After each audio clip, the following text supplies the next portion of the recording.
Tonight, the Secretary of State is carrying a hardline message to Syria's chief ally, Russia.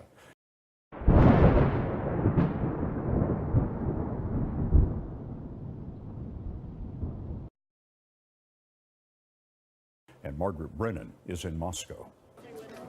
On the eve of Secretary Tillerson's Moscow visit, the White House vowed to respond if Bashar al-Assad continued to use chemical weapons. The sight of people being gassed and blown away by barrel bombs ensures that if we see this kind of action again, we hold open the possibility of future action. Regardless of whether Russia was complicit here, or whether they were simply incompetent, or whether they got outwitted by the Bashar al-Assad regime, you would have to ask the Russians that question. You know, wouldn't it be a great thing if we could actually get along with Russia? Despite Mr. Trump's vow to improve relations, Tillerson faces tense meetings Wednesday with Russia's top diplomat and possibly President Vladimir Putin himself. Russia says U.S. missile strikes against Syria last week show a total lack of willingness from Washington to cooperate on the war-torn country.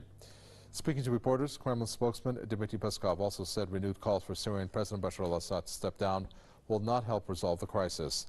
Peskov added that Moscow sees no alternative to end the conflict other than the Geneva and the Astana peace talks.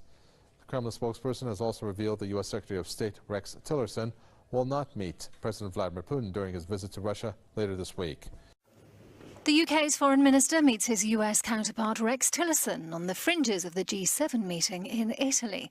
Growing tensions with North Korea, Libya, Iran and the pressing need to present a united front on the conflict in Syria are top of the agenda. Boris Johnson says further sanctions against senior figures are possible. The Russians, they have a choice.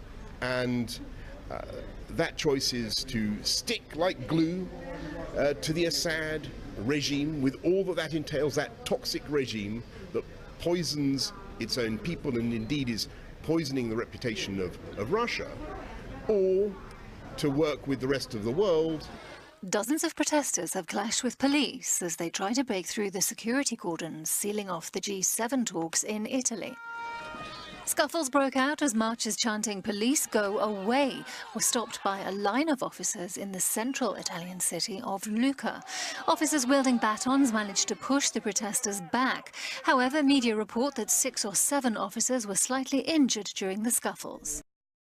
The situation on the Korean Peninsula is growing increasingly tense following the deployment of a U.S. naval strike group to the region. And now Pyongyang is warning it's ready for war.